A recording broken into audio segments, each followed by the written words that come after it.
The soft click of my apartment door echoes like a reminder. Another birthday, another night spent alone.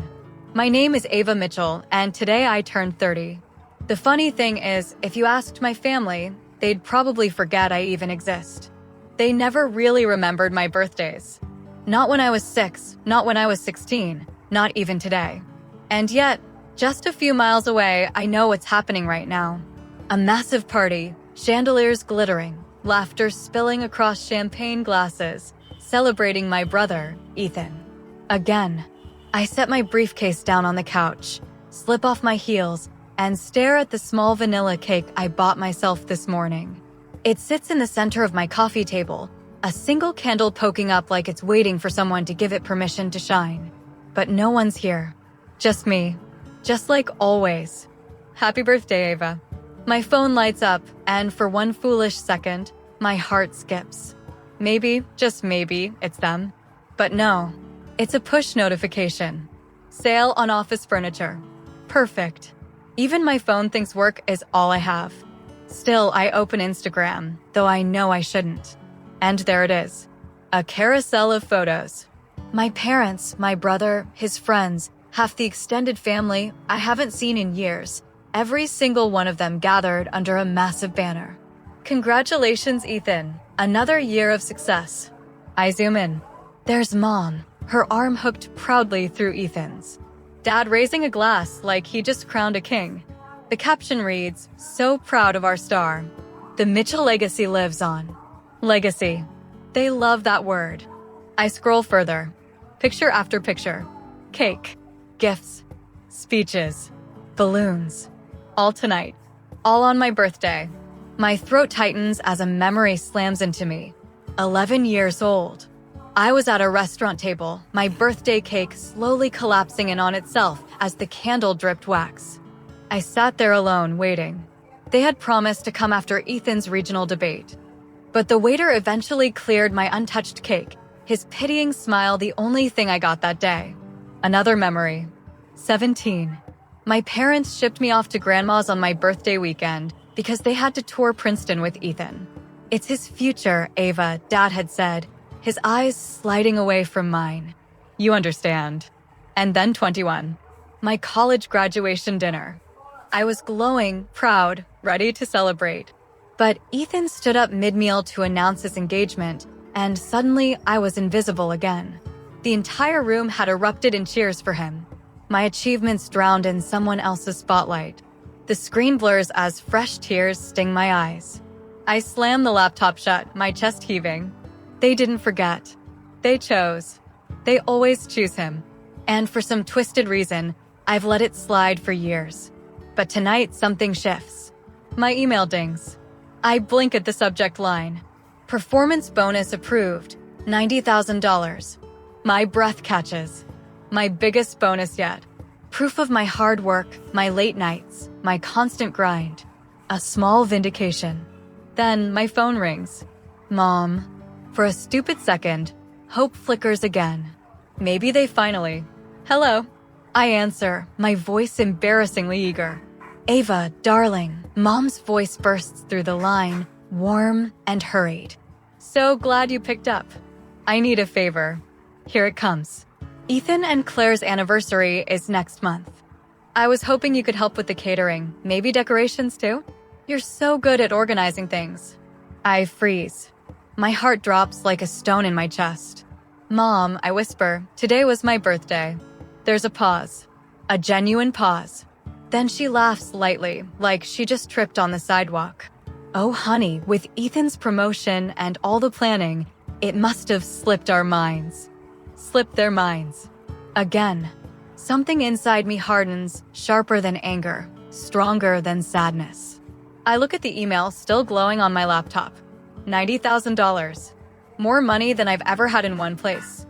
And suddenly, my voice doesn't sound like mine anymore. Don't worry about it, Mom, I say, steady and cold. I understand what's important to this family. 4 days later. At work, my fingers freeze on my keyboard. My email pings again. But this one isn't meant for me. It's a family group thread. One I wasn't supposed to be in. Mom must have added me by mistake. The messages scroll across the screen like knives. Dad, Ava should contribute significantly to Ethan's anniversary party. At least $25,000. Mom, exactly. She just got that bonus. It's time she supports the family for once. Supports the family. Like I haven't been supporting myself since I was 18. And then the final cut. My own mother spelled my name wrong. Eva should contribute. Eva. I close my laptop slowly, my reflection glaring back at me in the dark screen. Not even worth spelling my name right. But then, something else rises. Not pain. Not tears. Resolve. They want me to fund their celebrations? To fade into the wallpaper of Ethan's perfect life again? Not this time. This time, I'll give myself a gift they can't ignore. The office hums with its usual Monday chaos, phones ringing, printers spitting, coworkers chattering about weekend brunches. But inside me, it's unnervingly quiet. I can't stop replaying that group text in my head. My family didn't just forget me again. They expected me to bankroll Ethan's next spectacle. As if my paycheck, my life, my effort, was all just fuel for his spotlight. I sip burnt coffee from a chipped mug, staring at the city skyline through my office window. And then my reflection stares back at me, asking the question I've been dodging my whole life. When do you stop letting them erase you? By noon, my best friend and coworker, Sophie, barges into my office, a salad container in one hand, a Diet Coke in the other. She drops both on my desk with a thud. You've been scowling at that window for 2 hours, she says. Spill. So I do. The group text. The forgotten birthday. The demand for $25,000 like I'm their personal ATM. Her eyes widen. Ava, that's insane. Are you seriously considering it? No, I say. But my voice is too quiet, too shaky. Sophie leans forward, her tone sharp. Look, I've known you for 7 years. You bend until you break. But I think you're done bending, aren't you? Her words hit like a challenge. Am I done? I look back out the window at the glinting glass buildings, the endless city below. For the first time, I nod. Yeah, I'm done. That night, I pull out a yellow legal pad. At the top, in bold letters, I write my life. My rules. I start listing everything I've wanted but always pushed aside. A home that's mine, not an apartment I rent. Friends who celebrate me, not tolerate me. A birthday that doesn't get erased by Ethan's shadow. My hand trembles as I write the last one. A family, even if I have to build it from scratch. When I'm finished, I stare at the page, my chest heaving. This isn't just a list. It's a blueprint. The next day, Sophie drags me to tour a property she's been raving about. A small lake house, 2 hours outside the city. Just look, she insists. The moment we arrive, I feel it. The air smells cleaner. The sunlight dances on the water like a private show just for me. The porch creaks under my steps, old wood begging for new stories. Inside, the walls are bare, but I imagine them lined with photos of my milestones. A kitchen where I bake a cake for myself without shame. A living room that glows with laughter not tied to obligations. The realtor rattles off square footage, taxes, interest rates. I barely hear her. All I hear is the pounding in my chest. This is it, I whisper. Ethan, I say, voice calm but sharp as glass. Blood may be everything to you. But to me, respect is everything. And I'm not getting that from any of you. Silence. Then his carefully crafted charm cracks, just a little. Don't regret this, Ava. I don't answer. I hang up. Later that night, alone on the dock, I light a candle and place it on the water in a small glass jar. I whisper to the girl I used to be, the one who blew out birthday candles alone, year after year. Happy birthday, Ava. You finally remembered yourself. The flame flickers, steady against the waves. For the first time, I believe it won't go out. The gossip spreads faster than wildfire. By Monday morning, 3 voicemails sit on my phone. One from Aunt Linda, dripping with sugar-coated judgment. One from my cousin Haley, just checking in, but clearly fishing for details. And one from Mom, her voice tight with that familiar brand of controlled hysteria. Ava, people are asking questions. Why would you buy a house by yourself? What are we supposed to tell them? I don't call back. Instead, I water the ferns by my lakefront window and let the silence answer for me. Saturday arrives like a storm I can't avoid. Not from my family, no, they're too busy speculating, but from the people who actually matter. Sophie shows up first with folding chairs. Then Greg from the office, arms full of bags from Trader Joe's. One by one, coworkers and friends trickle in, their laughter and clinking bottles filling my new home. It's an improvised housewarming, thrown together in 3 days. And yet, it feels more genuine than 32 years of birthdays combined. Greg hands me a sleek wine bottle with a bow tied crookedly around its neck. Congrats, Ava, he says, on the house, and on finally celebrating yourself. His words stick, warm and heavy in my chest. By sundown, the deck is alive. Music hums softly from a speaker, blending with the sound of waves lapping the dock. Someone grills burgers. Sophie teaches a coworker how to make her famous sangria. And me? I'm not hovering in the background. I'm not invisible.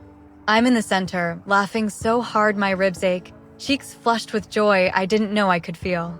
For once, my life feels full. Then my phone buzzes. I glance down. Dad. I don't answer. An hour later, a text arrives. Where did you get house money? Answer immediately. I let the screen dim. I pour another glass of wine. Because here, in this moment, I don't owe anyone explanations. On Monday, the family gossip network is in full swing. My cousin Haley calls, her voice hushed, the way people talk when they want to sound concerned, but really just want dirt. Everyone's talking about your lake house, she whispers. Uncle Robert thinks you're hiding money. Aunt Linda says it's some kind of breakdown. And, Mom says maybe you're just jealous of Ethan. Jealous. The word burns through me like acid. I laugh, a sharp sound that startles even me. Of course she did. That sounds exactly like Mom. Haley stammers, unprepared for my reaction. I end the call before she can recover. Thursday night, my phone rings again. This time, it's Mom. I almost ignore it. Almost. But some part of me, the old Ava, still answers. She doesn't waste time. This has gone far enough, she begins, her voice clipped, carrying that sharp edge meant to cut me down. The Petersons, the Carsons, even Reverend Wallace has asked about your situation. My situation. I rock slowly in the porch swing, the cool night breeze brushing my face. What situation is that, Mom? Her voice drops, almost a hiss. This attention-seeking behavior. Buying a house without consulting the family. Posting photos as if we don't exist. It's creating a very uncomfortable situation for us. I bite back a laugh. How interesting. Almost like actions have consequences. Her inhale is sharp. We need to fix this. I'm organizing a family dinner Sunday night. Your father and I will explain this was all a misunderstanding, that we've always supported you. The script is familiar. I know my role in it. Smooth things over. Take the blame. Swallow my anger. But that Ava doesn't live here anymore. I'm available Tuesday, I say instead. 7 o'clock. And I'll bring the photo albums. There's a pause. What photo albums? A smile spreads across my face, slow and steady. The ones I've been keeping since I was 10. Documenting everything. Her silence is louder than her words. Tuesday comes.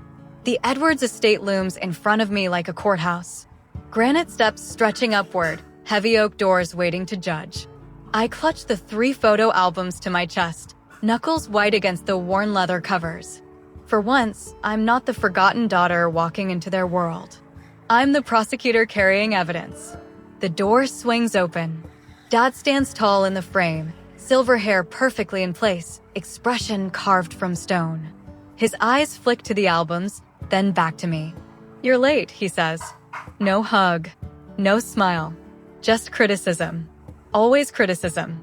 I step inside anyway, the weight of my evidence grounding me. This time, I'm not here to be forgotten.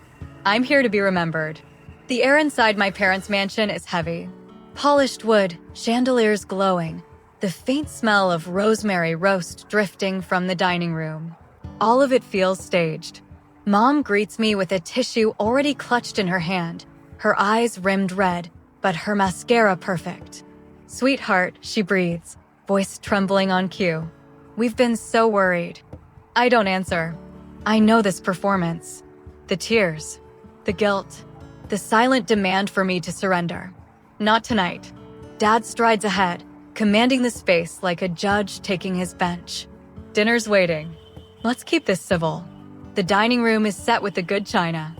Candles flicker in silver holders. A peace offering disguised as formality. Ethan lounges at the far end, drink in hand, smirk dimming the second he sees the albums tucked beneath my arm. He shifts, unease flashing across his face before he hides it with practiced arrogance. I take my usual seat across from him, diagonal from Dad at the head of the table. The hierarchy never changes. Mom sets a dish before me with false cheer. Beef Wellington, your favorite. It hasn't been my favorite since high school. It's Ethan's. I don't touch the plate. "Let's cut to the chase," I say, my voice calm, cutting through the charade. "I know why you wanted this dinner." Mom sighs dramatically, setting down her fork. "Ava, darling, we're just concerned about your impulsive behavior. Buying a lake house without consulting you?" I interrupt steady.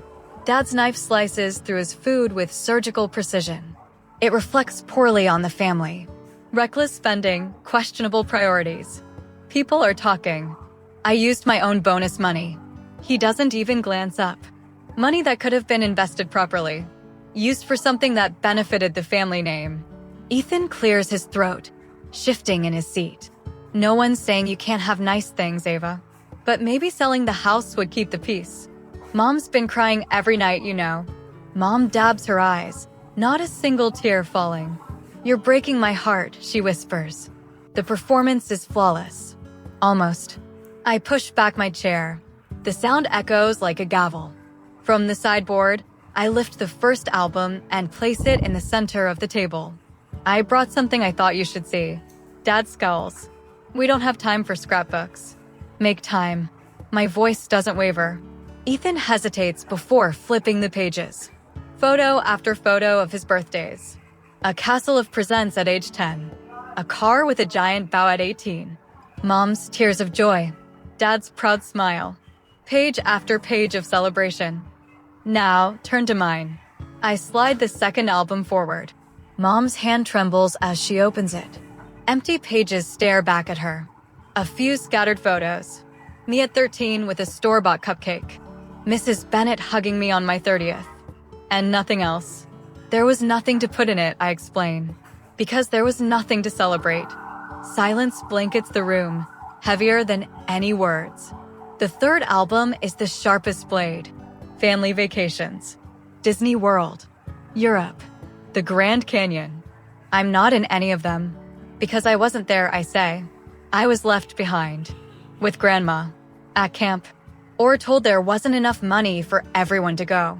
Dad's chair scrapes loudly against the floor as he stands, face flushed crimson. What's the point of this melodrama? You've always been the difficult one, Ava. The point, I say, sliding the final piece of evidence across the table, is proof. A spreadsheet. Highlighted. Meticulous. Family spending. Ethan versus me.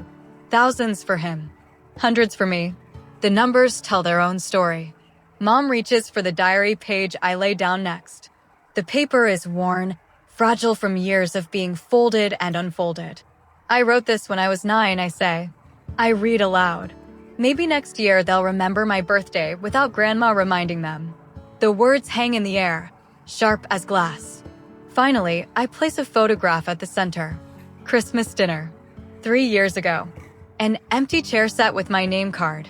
You knew I couldn't come, I say quietly. You set a place anyway. Took this picture. Sent it to me with a message. We missed you. But I was the only one who noticed something. I point at the photo. That wasn't my chair. That's where guests sit. I look directly at Mom. Even when you pretend I belong, I'm still just a guest. The silence stretches, taut as wire. Dad's jaw works furiously, searching for control. Finally, his voice explodes. What do you want from us? An apology? Fine. We favored Ethan. He was the priority. He's the one carrying the Edwards name. Mom's tears are real now. We didn't mean to. It just happened. And then it was easier to ignore you. We thought you were strong enough not to need it. Her voice cracks. I finished the sentence for her. And Ethan wasn't. So I was easier to forget. Ethan stares down at a photo I deliberately placed near him. Him at 8, glowing in a crown of gifts. Me at 6, smiling in the background, the kind of smile that never reaches the eyes. I gather the evidence, except for the albums. Those I leave behind. I don't need your approval anymore, I say, my voice steady. I don't need your love. Or your validation. I waited 32 years for you to see me. I'm done waiting. The words settle like stones in still water. I turn toward the door. Behind me, Mom sobs. Dad remains silent. And Ethan whispers my name. I don't look back. At the threshold, I pause only once. The albums are yours to keep. Consider them a gift. The door closes behind me with a quiet click, but it echoes like thunder. 1 year later, the morning sun paints golden streaks across the deck of my lake house. I set out a tray of fresh fruit beside a champagne bucket, the chill of the bottle beating with condensation. 33 candles wait on the cake Jennifer insisted on, one for every year, plus one for luck. Last year, I ate a grocery store cupcake alone in my apartment. This year, my deck will be filled with people who actually see me. Need help with those? Mark from marketing appears at the sliding door, balancing a platter of pastries. Just set them anywhere, I laugh, smoothing my red sundress. Everyone should be here soon. My phone buzzes on the counter inside, congratulatory texts about my promotion to senior director, announced just yesterday. The timing feels poetic. A new chapter celebrated on the same day I once dreaded. The lake glitters beyond the railing, reflecting the clear September sky. For the first time in years, my birthday feels like a beginning. By noon, the deck hums with voices and laughter. Colleagues sprawl on Adirondack chairs, glasses of sparkling wine in hand. Mrs. Bennett, in her signature floral dress, teaches Jennifer how to fold napkins properly. I snap photo after photo, proof that this life, this joy is mine. When everyone gathers for a toast, Jennifer raises her glass high. To Ava, she says, eyes bright. The woman who finally taught us how to choose ourselves. Glasses clink. Laughter ripples. And for once, I let myself fully believe it. Then, the crunch of tires on gravel. A car door slams. I know that sound. The purr of Ethan's BMW. The crowd quiets as he approaches, holding a wrapped package. His expression isn't smug this time, only tentative, unsure. Sorry to crash, he says. I wanted to give you this. The last time I saw him was the night of the photo albums. The night the facade cracked.